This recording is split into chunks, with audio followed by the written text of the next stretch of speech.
Hola, muy buenas noches a todos los que nos acompañan el día de hoy en un programa más de Hablemos de Terror.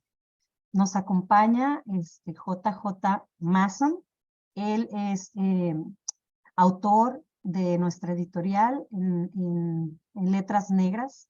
Y bueno, él radica en Guanajuato, México. Eh, Tiene por formación licenciado en Administración de Empresas y bueno, por vocación es escritor de novela negra y de terror. Está enamorado de las buenas historias, principalmente de las que no aburren, de las bien escritas. Es un lector recurrente de H.P. Lovecraft, de King, de Poe, de Parra, de Rulfo, de Enríquez, de Beltrán Félix, de Canellada, de Katzenbach y de London. Es un fiel creyente de la literatura como el último bastión del amor por el conocimiento y de la capacidad de nunca dejar de soñar ni de ser niño. Buenas noches, bienvenido. Buenas ¿Cómo noches, Claudia. estás? Pues muy contento por estar aquí contigo y muy contento por tener esta plática. Un saludo para todos los que están viendo la transmisión y pues aquí estamos a la orden para hablar de terror. En muchos programas hemos abordado varios temas sobre el terror y bueno, el día de hoy vamos a hablar de un tema muy, muy especial eh, llamado los retos de escribir terror. Y bueno, por eso está aquí Mason con nosotros. Y él es autor de La Huerta, lo pueden encontrar ahí en nuestra página de internet en Letras Negras. Y bueno, háblanos un poco primero sobre tu novela. ¿De qué se trata esta historia de La Huerta? Claro que sí, Claudia, pues sí, La Huerta tuvo la fortuna de ganar el primer certamen precisamente de Alas de Cuervo y es una novela, es un híbrido que mezcla el género policíaco con el género de terror. Y bueno, ¿de qué va La Huerta? Nos cuenta la historia del arquitecto Roberto Benavides y de su familia, quienes deciden mudarse de la gran Ciudad de México a provincia, y de hecho pues lo hacen por una cuestión de trabajo, una oportunidad de trabajo que se le presenta al arquitecto acá en el Bajío. Y puntualmente pues él se asienta con su familia en una muy bonita casa rural campestre ubicada en la localidad de Acámbaro, Guanajuato, con los límites de Tarandacuao, Guanajuato. Entonces ellos se mudan, visitan la casa, bueno, compran la casa, se mudan y pues de ahí en adelante empieza a suceder la historia de La Huerta, Claudia. Genial. Bueno, fíjense, no les he mencionado esto, pero La Huerta pues fue la novela ganadora del concurso internacional de novela de terror Alas de Cuervo el año pasado, si no me equivoco. Y pues bueno, además de esto, JJ Mason tiene por ahí una gran trayectoria como escritor, pues fue seleccionado para formar parte de la quinta, la séptima y la octava generación del Fondo para las Letras Guanajuatenses, perdón. Parece Y ha trabalenguas. colaborado, sí, parece Parece trabalenguas. trabalenguas, sí. Ha colaborado en el seminario de Cambio 21 y varios de sus relatos han sido adaptados al formato de audio y transmitidos por diversas cadenas de radio. Y bueno, además de todo esto, pues es ganador de la beca Gabriel García Márquez en su segunda edición, ahora este año, en 2023, promovida por Penguin Random House, Cursiva y Fundación Gabo. Wow, pues estoy impresionada con esta trayectoria tuya. Y bueno, me gustaría que nos platicaras un poco esta perspectiva que tú tienes acerca de los retos para escribir terror en la actualidad.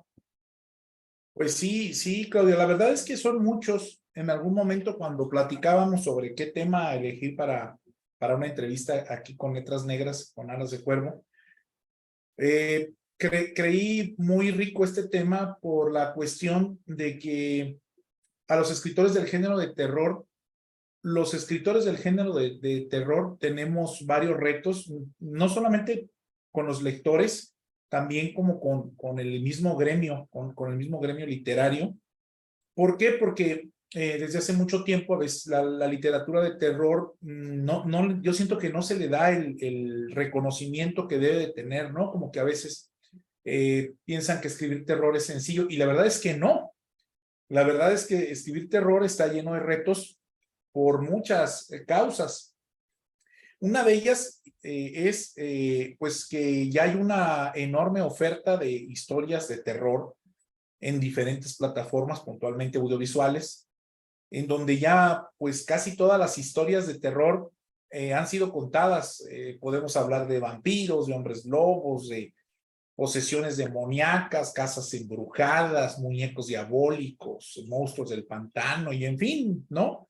Entonces, el escritor de terror tiene el reto de sorprender al lector con historias frescas, con argumentos novedosos, con giros de tuerca que aterroricen y sorprendan en cada página, ¿no? Entonces, pienso que los retos del escritor de terror hoy en día han aumentado, ¿no? Y puntualmente diría que es cómo atrapar al lector, sorprenderlo y a su vez cómo crear algo que se considere buena literatura. Creo que estos son como que los tres grandes retos de hoy en día, Claudia. ¿Qué debe tener una buena historia de terror para considerarse, bueno, esto es una historia de terror? Sí, pues obviamente está el elemento que va a generar el horror, ¿no? Que va a generar el sufrimiento y el miedo en los personajes. Eso no puede faltar, si no, pues no encaja dentro del género de terror. Ahí es muy importante que uno como autor elija si va a ser un elemento sobrenatural, si va a ser un elemento psicológico, si va a ser una cuestión de ambiente, de atmósfera, si va a ser una cuestión hacia lo desconocido o hacia la naturaleza. En realidad hay una gran gama de elementos que podemos elegir, entonces ese no puede faltar en nuestra historia de terror, el elemento fundamental que va a causar el terror, pero no se le puede dejar a ese elemento la carga total de la historia. ¿Por qué? Porque tenemos que llenar, no sé, 200 páginas y en esas 200 páginas hay que darle todo un arco narrativo a la historia, hay que presentar buenos personajes, hay que generar subtramas, hay que generar situaciones que sean verosímiles e interesantes. Entonces, una buena historia de terror, además del argumento que va a generar el miedo, debe tener personajes muy humanos, personajes que se sientan de carne y hueso, complejos, profundos, a veces contradictorios, con motivaciones claras, con ambiciones. Creo que eso no puede faltar en una historia de terror. También otra cosa que no puede faltar en una historia de terror, creo que debe de ser el escenario bien armado, ¿no? Todo lo que viene siendo la atmósfera y el ritmo con el que se va a contar la historia. Si la historia es lenta o si solamente es acción tras acción tras acción, creo que pierde mucha fuerza. Entonces, por ahí están los elementos, Claudia, que considero necesarios en una buena historia. ¿Tú qué diferencia haces entre horror y terror? O sea, ¿cuál es tu perspectiva al respecto? Porque ya ves que se habla mucho, ¿no? Acerca de las diferencias, pero tú, como JJ Mason, ¿qué es lo que ves ahí? Sí, esa es una pregunta compleja porque como bien dices, la frontera entre uno y otro no está muy definida, dónde comienza o dónde termina uno y otro. Yo creo que el horror, la característica principal del horror es que se ensaña con el sufrimiento. El terror sí hace sufrir al personaje hasta sus últimas consecuencias, pero sigue avanzando en la historia. Y en el caso del horror, a partir de una situación, surge un sufrimiento inagotable hacia el personaje, hacia los protagonistas. También se caracteriza mucho, creo que el horror por la atrocidad de la cual vive el personaje, o sea, es muy consciente de lo que le está sucediendo y se queda en esa conciencia de sufrimiento, ¿no? Reiterando el comentario anterior. Y también creo que el horror está un poquito limitado. Creo que las paletas para escribir horror no son tan amplias como para escribir terror, porque tú sí puedes generar un terror a partir de una esquizofrenia o a partir de elementos psicológicos. Y no sé qué tanto se pueda generar horror puro con un elemento como ese, ¿no? Creo que el horror sí tiene más acotada su escaleta de temática para poder considerarse horror. Vaya, pues sí, es una perspectiva muy interesante. Qué tanto de ti, de tus propios temores, están en tu obra? Pues fíjate que yo creo que sí se filtran varios. Cuando comienza uno a escribir, no estás consciente a lo mejor de que estás haciendo terapia, ¿no? De que estás haciendo un poco de catarsis en tus protagonistas. Pero ya cuando terminas la obra y la revisas y la vas leyendo, sí te das cuenta de que allí hay algo, ¿no? Por ejemplo, en un relato que recientemente terminé, el protagonista es una persona ya muy limitada por su edad, por la vejez. Y últimamente, para mí, aunque no estoy en la tercera edad, sí estoy por llegar a los 40 años. A lo mejor no sé, a lo mejor no sé, ¿no? Jovencito, jovencito. Jovencito, ¿verdad? Sí. Pero todo el mundo me dice, no, ya llegando a los 40, olvídate, o sea, todo te va a costar más trabajo, te vas a cansar más y cosas así. Lo mismo que cuando llegué a los 30, ¿no? Entonces, como que a lo mejor de una manera inconsciente eso permeó en mí y a este personaje de este cuento lo pongo ya como una persona muy limitada por su edad, pero justamente esa limitación por su edad lo hace hacer cosas atroces por recuperar los bríos perdidos, ¿no? Entonces, es su motivación el ya no ser tan viejo, el ya no estar tan cansado, tan desgastado. Y creo que ahí reflejé un poco de mi preocupación en el momento que estaba escribiendo este texto, Claudia. Y ya ves porque muchas personas hablan acerca de escribir sobre lo privado, sobre las cosas que conocemos para que sea más realista nuestra obra como escritores. Pero yo creo y soy fiel creyente de que también explorar aquello que nos apasiona es importante. Entonces, yo creo que la mayoría de los escritores de terror hablan también acerca de aquello que les interesa más que de lo que han vivido o de lo que saben. Entonces, mi pregunta va encaminada hacia eso. ¿Qué tanto de lo que hay en tu obra son cosas que conoces de primera mano y qué tanto hay de las cosas que tuviste que investigar, preguntar, leer para poder construir tu historia? Fíjate, hay de las dos cosas. Creo que en lo que he escrito de género negro, sí es más con lo que nos está llenando la atmósfera en México, que es esta cuestión de la violencia y de desapariciones forzadas, que todo el mundo sabemos que está sucediendo y es un elemento real, tangible, y que está ahí. Entonces, de ese elemento he tomado para varios relatos negros. Para el terror, pues no, las lecturas ayudan mucho, las lecturas de los clásicos de grandes autores del terror ayudan mucho para darte elementos de atmósfera. Sin embargo, sí trato de fantasear mucho al momento de escribir terror, trato de generar situaciones ficticias que parezcan muy reales, o sea, creo que también ese es otro de los retos que tenemos los escritores de terror, ¿no? Cómo hacer que algo ficticio creas que te puede pasar y te dé miedo. Ese es un punto, también ese es un reto importante. Y sí, creo que para lo que es el terror, sí he utilizado muchos elementos ficticios. Te comentaba en alguna ocasión que La Huerta, por ejemplo, tiene la combinación de los dos. Tiene las desapariciones de los niños en esta zona, que sí está inspirada en lo que ha pasado por acá, pero el argumento o lo que hay detrás de las desapariciones dentro de La Huerta ya se vale de la ficción para explicarlo, ¿no? Ya es ahí donde se hace el híbrido de novela realista ficcional y en donde se hace el híbrido de novela negra, policíaca, con novela de terror.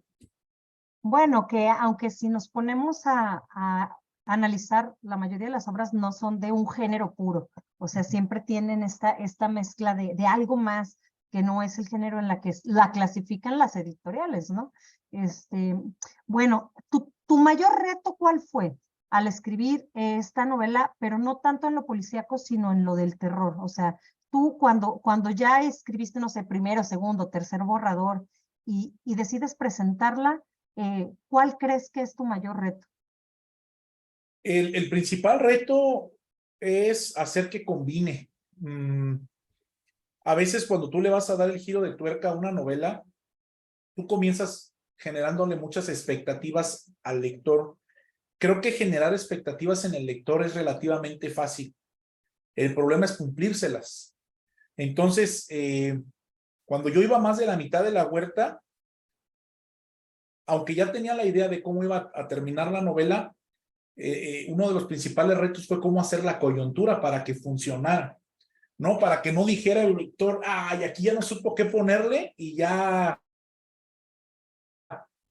aparecieron los fuegos artificiales y ya hizo que combinara una historia que no tiene nada que ver con el desenlace. Creo que ese fue, el reto principal fue cómo ir migrando al lector de lo policíaco y real a lo sobrenatural. Y allí lo que me sirvió mucho, si hay escritores que estén viendo esta transmisión, que esperemos que sean muchos, que sí haya muchos, pues es ir sembrando indicios desde el primer capítulo y no dejar de hacerlo consecutivamente. Son indicios que no le deben de estorbar al lector ni le deben de hacer ruido, porque si él nota que hay algo ahí impostado, va a decir, ah, caray, por aquí viene algo que me va a torcer la historia, ¿no? Y va a perder ese efecto que buscamos. Entonces, la clave es ir dejando esos pequeños indicios para que cuando surge el momento, esos indicios le den al lector el hilo de dónde sostener la combinación o el cambio de rumbo de la historia, Claudia. Excelente, ¿no? Pues muy interesante todo esto. Ahora quiero preguntarte acerca de tus autores, o sea, acerca de estos autores que yo ya mencioné, que son varios y la verdad es que la mayoría de ellos coincido en que son buenísimos. ¿Cuál de ellos o cuál fue el libro de ellos o la historia de alguno de estos autores que tú recuerdas que fue la que más te impactó? Que tú digas, esta historia la volvería a leer o cada vez que tengo oportunidad la recomiendo. Sí, pues mira, una de las novelas que más siento que me marcó como lector y como escritor, tiene pocos meses de haberla leído, es la de Cormac McCarthy, que también tiene muy poquito de haber fallecido. Su novela se llama Meridiano de Sangre. Es una novela histórica, porque así como bien comentabas tú ahorita, Claudia, así la catalogan las editoriales, ahí dicen aquí cabe es histórica, pero trae elementos de terror, violencia y horror muy, muy fuertes. Y aparte, pocos lectores de esta novela han identificado que tiene un elemento fantástico desde el inicio de la obra y hasta el final. O sea, tú piensas que todo el tiempo leíste una novela histórica ambientada en la frontera de México con Estados Unidos, en la pelea de los apaches, de los desertores del ejército por recuperar cierto territorio, pero si tú analizas, relees la novela desde el principio, te das cuenta que te está presentando una historia donde se enfrenta el bien y el mal, ¿no? El bien a partir de la inocencia de un personaje un tanto clarioscuro y el mal, o sea, el mal satánico. Pero Cormac McCarthy tiene la brillantez, como te decía, de dar pequeños atisbos nada más de que ahí hay un ente sobrenatural que genera toda esta travesía. Entonces, quien tenga la oportunidad de leer Meridiano de Sangre de Cormac McCarthy, que está...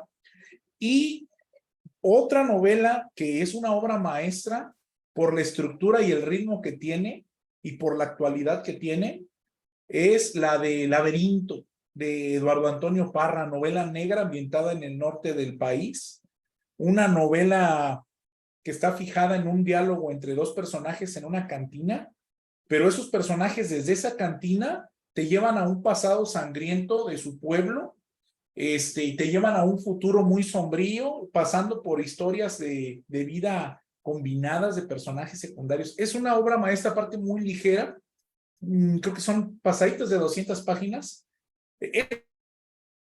Esas dos lecturas recientemente me han marcado mucho para ampliar un poquito más el horizonte desde donde uno puede generar terror en la literatura, Claudia. Sí, ya ves que está este proyecto que también, pues, no forma parte de la editorial, pero estamos así como que hermanados, ¿no? De terror latinoamericano, el nuevo terror latinoamericano. ¿Tú piensas que los retos que tenían antes los autores son diferentes o son los mismos que en la actualidad? O sea, como escritores latinoamericanos de terror. Sí creo que son muy diferentes ahora. Un elemento, el que te comentaba hace ratito, el que haya tanta oferta de historias, buenas, malas, regulares, chafas, obras maestras, a final de cuentas, van haciendo al lector más calloso para el miedo, ¿no? No es tan fácil ya sorprender al lector o aterrorizarlo con una historia, ¿no? Dice, esto se parece a tal película que vi, o esto ya lo vi en tal serie, o esto me recordó a tal personaje. Ya tiene muchas referencias que puede hacer que la historia pierda punch. Por eso sí creo que hoy los escritores de hoy en día tenemos la vara más arriba en comparación con los grandes maestros del siglo pasado. Ellos podían, sin demeritar su trabajo, obviamente, porque ellos pusieron las bases de lo que hoy en día se escribe y se lee, y uno regresa a ellos cada que tiene oportunidad, ¿no? Pero, por ejemplo, al no haber internet, el siglo pasado, gran parte del siglo pasado, al no haber internet, no había esta exposición a tanta información, y mucho era a través de de lo poco que te llegaba a través de la televisión, y todavía más atrás, pues era de lo que se leía en los periódicos. Entonces era un poquito más fácil jugar con la imaginación de los lectores, porque no tenían referencias tan visuales en la cabeza. Entonces, hoy en día tienen una gran cantidad de referencias visuales. Si van al cine, aparte está el elemento del sonido, y hay más producción, vamos a decirlo, para el terror hoy en día que hace 50, 60 años. Creo que la clave para que un texto de terror funcione hoy en día con estos nuevos retos es la originalidad, si es que todavía se puede encontrar originalidad en algún argumento de terror.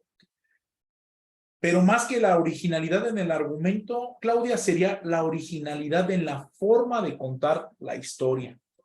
Creo que allí es donde le puede uno todavía mover emociones al lector. Es desde dónde te voy a contar esta historia de casa embrujada. O sea, la historia de la casa embrujada tú ya te la vas a saber, ya sabemos que hay algo que la habita o que le da vida, que se escuchan ruidos por las noches y que se ven sombras bizarras a partir de que entra la luna por la ventana. Eso lo va a tener, pero ¿qué más va a tener, no? ¿Qué forma le voy a dar a los personajes? ¿Desde dónde te voy a contar la historia? ¿Desde qué voz? La voz es muy importante, ¿desde qué voz? Y además de los elementos sobrenaturales, también, ¿qué otro tipo de elementos naturales u orgánicos le pueden generar terror a los personajes, no? Creo que va por ahí. Va por ahí. Fíjate que totalmente de acuerdo. Ahora, la mayoría de las novelas que yo he visto le apuestan a la brevedad, a ser totalmente directas. ¿Tú piensas que en el terror podemos hacer eso? O sea, yo veo las novelas contemporáneas de editoriales reconocidas Ujú, y yo veo la brevedad, que la mayoría 220 páginas, las historias muy sencillas, los capítulos breves de 2, 3, 4 páginas, incluso con estructuras hasta fragmentarias, ¿no? Estructuras en donde hay saltos en el tiempo y entre escenas que a veces parecen no estar vinculados. ¿Tú crees que en el terror se puede hacer eso, apostar por este estilo de escritura contemporánea, o el terror necesita más? Fíjate que creo yo que porque el lector también ha evolucionado mucho. Entonces creo yo que sí, la brevedad, como bien citabas, entre este rango de 170, 250 páginas, creo que, creo que te da el margen de maniobra necesario para contar una historia fuerte. Yo en alguna ocasión le preguntaba a alguno de mis mentores sobre la extensión de una historia. Entonces él me decía, mira, hay historias que nacen para 100 páginas, y con 100 páginas se vuelven memorables, ¿no? Por ejemplo, bueno, está la historia de Aura, ¿no? De Carlos Fuentes, que es muy conocida, que muchos dicen que es un cuento extendido y otros dicen que es una novela exageradamente breve. Sea una cosa o la otra, el espacio que tiene, que utiliza Fuentes para esta historia, le alcanza perfectamente bien para crear la atmósfera y crear estos personajes macabros y misteriosos, ¿no? Y si nos vamos al opuesto, que vendría siendo eso, de Stephen King, pues es un librote de tantas páginas, pero no te aburre. Entonces, creo que tiene mucho que ver con la historia en sí. O sea, si la historia te está pidiendo más espacio, como autor hay que dárselo. Si la historia te dice ya no doy más, ya no hay que rellenarle con adjetivación o con capítulos adicionales para tratar de cumplir con un Con una modelo comercial, extensión. ¿no? Con una extensión, porque se va a sentir en la lectura, ¿no? El lector va a decir como que esto no va o esto le estorba. Pero ahorita que mencionabas, a mí normalmente las novelas me quedan entre 150 o 230 páginas. Normalmente es hasta donde me llega el aliento a las historias, Claudia. Sí, yo creo que cada autor encuentra el espacio, ¿no? El espacio para contar sus historias y nunca deberíamos limitarnos por decir, no, pues es que solo me publican hasta 200 páginas en la editorial, ¿no? O sea, la historia te va pidiendo más o menos cantidad de palabras, pero igual también a lo que yo me referiera precisamente a esta parte que ya tocaste sobre la adjetivación, sobre el exceso de descripciones, que en la escritura moderna o en las novelas modernas, hace algunos 150 años tal vez, era necesario. Pero yo creo que en la actualidad tenemos los suficientes referentes como para decir con menos palabras cosas que rápidamente aparecen en la mente de los lectores. Exacto. Y creo que ahora es lo que, como tú bien decías, Claudia, es lo que se prioriza más.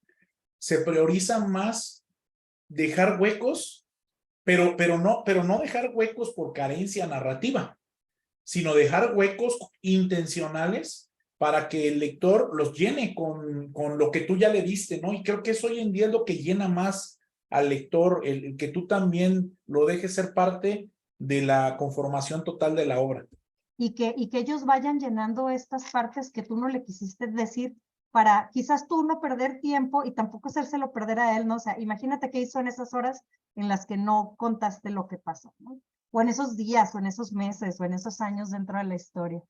Creo que sí ha evolucionado y nuestros retos como escritores de terror son diferentes. Eh, eh, y yo considero que para los futuros escritores, esta plática que tenemos el día de hoy es necesaria. ¿Qué consejo les darías, llegando ya, acercándonos a la recta final? Pues que no dejen de escribir y que lo hagan con responsabilidad si piensan o si quieren que su obra sea publicada. Yo siempre le digo a los jóvenes cuando voy a alguna escuela a presentar o a platicar de literatura que si quieren escribir para ellos, escriban lo que se les dé la gana, como se les dé la gana. Son libres de hacerlo y nadie los va a demandar por ello, ¿no? Pero en el caso de alguien que ya quiere que la escritura se vuelva su forma de vida, su profesión, sí tiene una responsabilidad para ofrecer algo sustancioso. Como tú bien decías,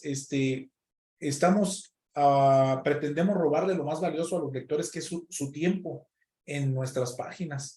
Entonces, hay que hacer que valga la pena para ellos, que la historia esté bien escrita, que tenga ritmo, que tenga sustancia, que no sea una historia común, que cumpla con las expectativas. En esta tesitura yo le diría a los escritores jóvenes, prepárense, métanse a talleres, siempre estén leyendo.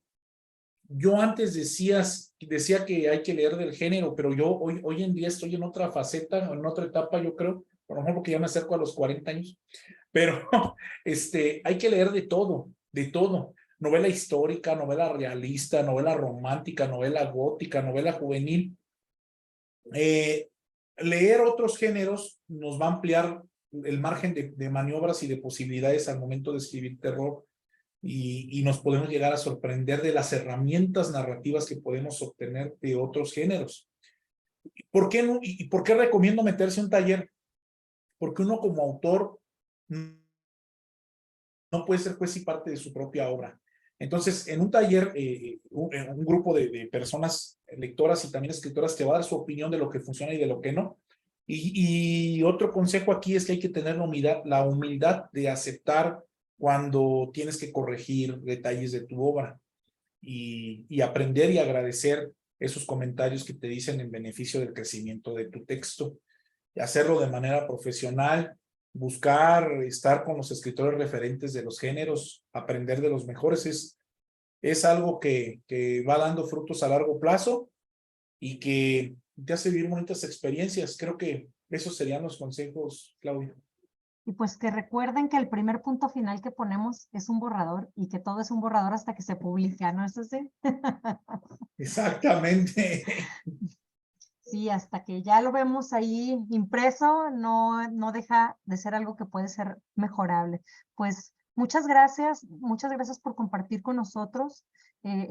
Yo les pido a las personas que están escuchándonos esta noche que busquen la obra de JJ Mason.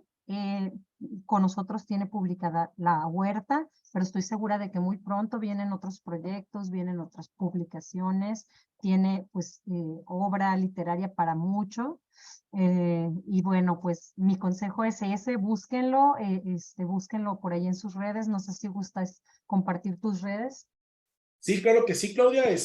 Me encuentran en Facebook, en Instagram y en TikTok como JJ Mason, así tal cual. Mason con S y sin acento.